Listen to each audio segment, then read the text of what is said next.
Fear is one of the most powerful forces shaping human behavior, quietly influencing decisions, limiting potential, and distorting perception. Yet, according to Stoic philosophy, fear is not an unstoppable external enemy, but an internal judgment that can be examined, challenged, and ultimately mastered. And to conquer your fears through Stoicism is not to eliminate the biological sensation of fear, but to transform your relationship with it, so that it no longer governs your actions. Because fearlessness in the Stoic sense does not mean absence of fear, but dominance over it. And this mastery unfolds through 7 deliberate steps that reshape perception, discipline emotion, and strengthen character from within. The first step is understanding the dichotomy of control, the foundational Stoic principle that some things are within your control, your thoughts, choices, responses, and others are not. Other people's opinions, external events, outcomes. And fear often arises when you attach your peace to what lies outside your authority. So by clearly separating what you can influence from what you cannot, you immediately reduce anxiety's territory, because you stop trying to control the uncontrollable and focus instead on refining your response, which restores power and clarity. The second step is interrogating your impressions, recognizing that fear begins not with events, but with interpretations. And when a situation triggers anxiety, you must pause and ask whether your perception is accurate or exaggerated, whether the threat is real or imagined, whether the consequences are as catastrophic as your mind suggests. And by slowing down this automatic narrative, you weaken fear's intensity, because many fears dissolve under rational examination. The third step is practicing voluntary discomfort, intentionally exposing yourself to manageable challenges, cold showers, difficult conversations, disciplined routines, so that your tolerance for discomfort increases. And through repeated exposure, you teach your nervous system that discomfort is survivable, thereby reducing avoidance behaviors that amplify fear over time. The fourth step is negative visualization, deliberately contemplating potential setbacks, rejection, loss, or failure, not to dwell in pessimism, but to rehearse resilience. Because when you mentally prepare for adversity, it loses its element of surprise. And you begin to see that even in worst-case scenarios, you retain the capacity to act with dignity and reason, which diminishes fear's grip. The fifth step is aligning with virtue rather than outcome, understanding that your duty is to act courageously and wisely regardless of result.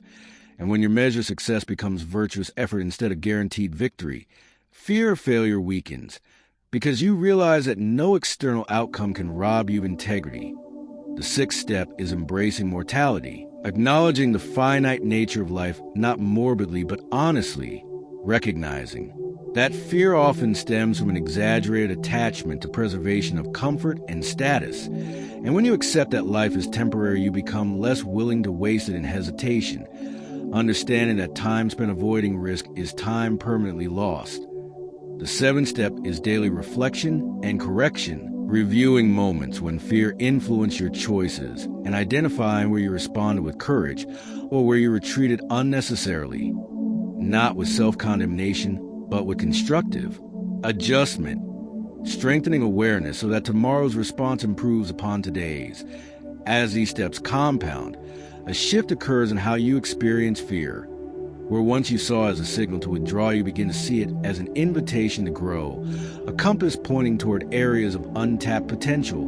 And instead of suppressing fear, you examine it, learn from it, and act despite it, discovering that courage is built incrementally through repeated alignment with reason over impulse. Stoicism teaches that the true harm in life is not physical discomfort or social embarrassment, but the abandonment of virtue. And when you internalize this hierarchy of values, you realize that the only legitimate fear is acting unjustly, irrationally, or cowardly. And as reframing reduces fear of external consequences dramatically. Fear of judgment diminishes when you accept that others' opinions fall outside your control, and that seeking universal approval is both impossible and exhausting. Fear of failure diminishes when you understand that failure is feedback rather than identity, and that every setback refines strategy and strengthens resilience. Fear of uncertainty diminishes when you trust your capacity to adapt rather than demanding perfect predictability. Fear of rejection diminishes when you anchor self-worth internally rather than externally. Fear of loss diminishes when you practice gratitude for the present and detachment from permanence.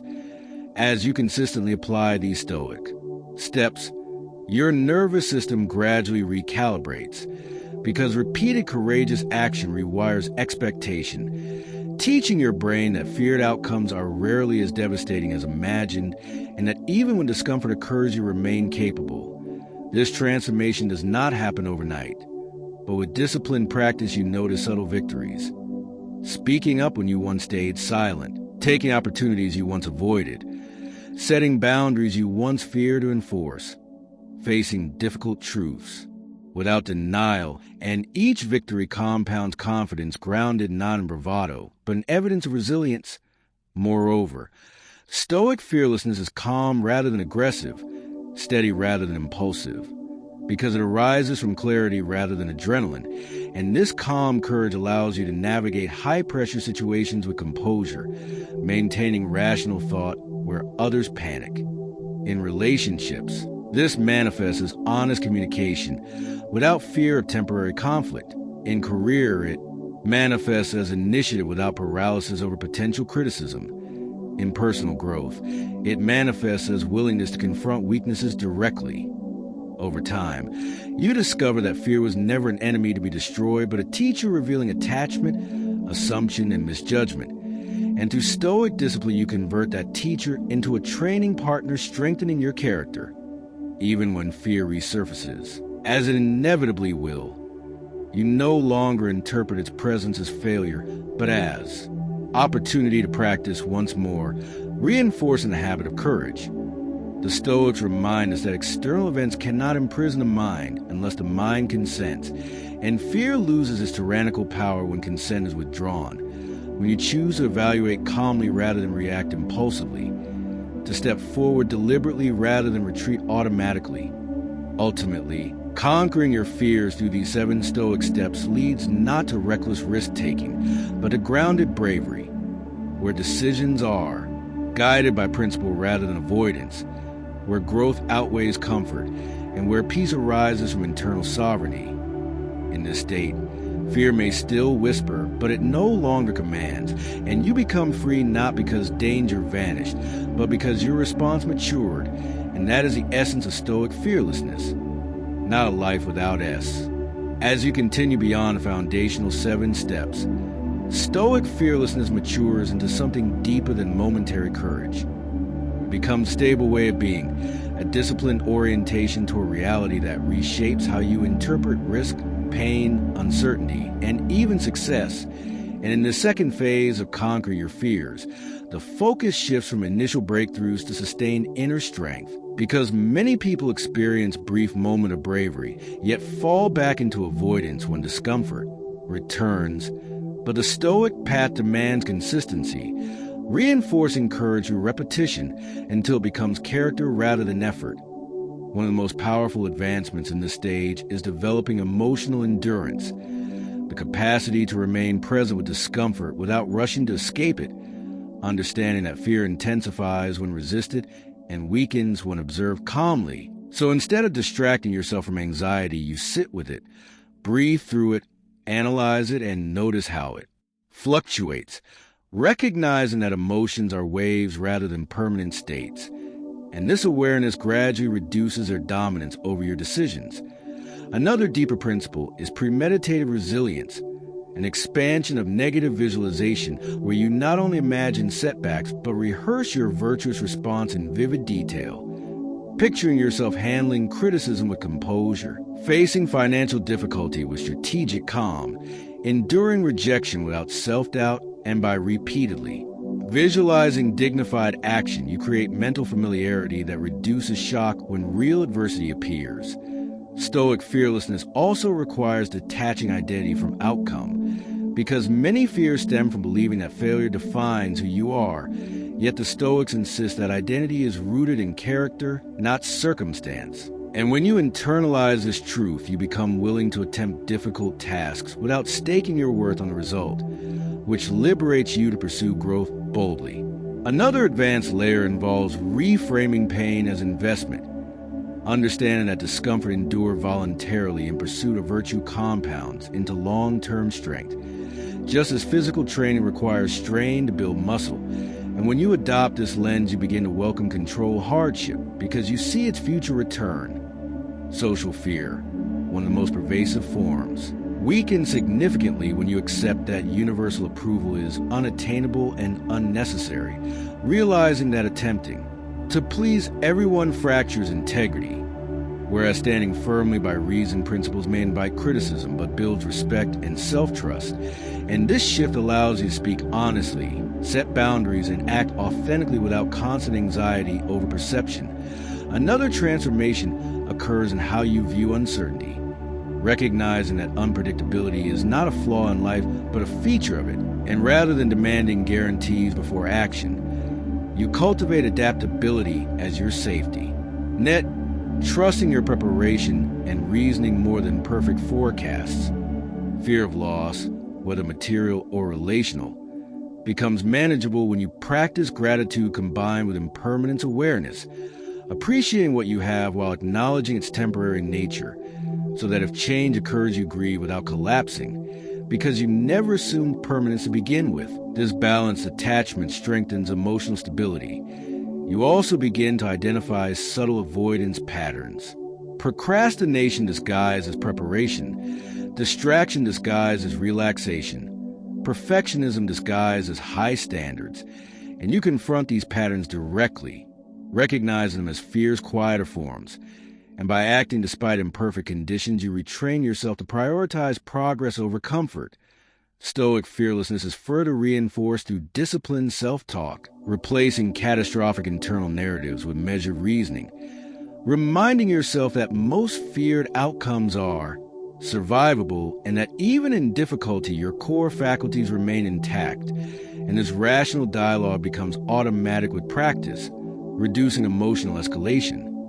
Physical posture and breath control also support psychological courage because the body and mind are interconnected, and by standing upright, breathing slowly, and maintaining steady eye contact in stressful moments, you signal stability to your nervous system, reinforcing inner calm externally and internally. As courage compounds, your tolerance for risk expands thoughtfully, not recklessly but strategically, because you assess situations rationally rather than emotionally, distinguishing genuine danger from imagined threat.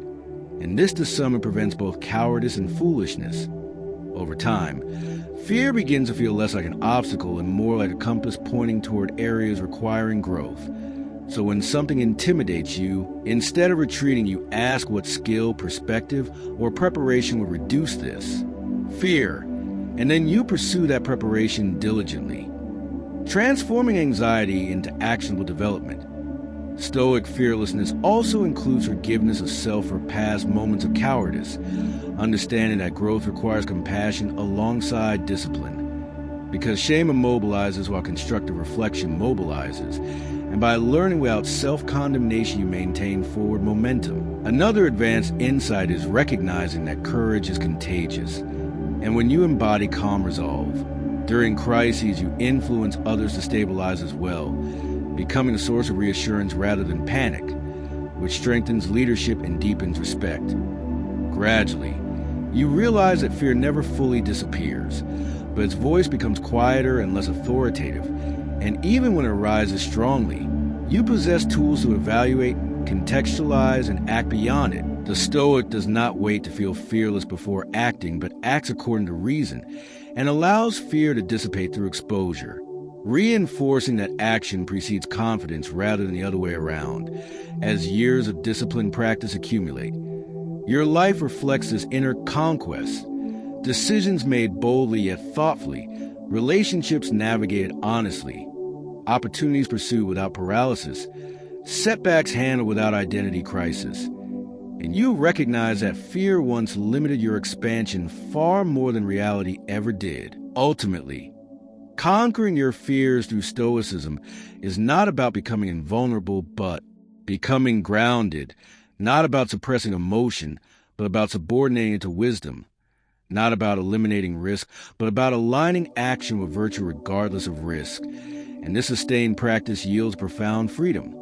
the freedom to choose principle over panic, growth over comfort, truth over approval, and purpose over hesitation. And in that freedom lies genuine fearlessness, a steady flame within that no external storm can extinguish, because you have trained your mind to remain sovereign even when circumstances are uncertain.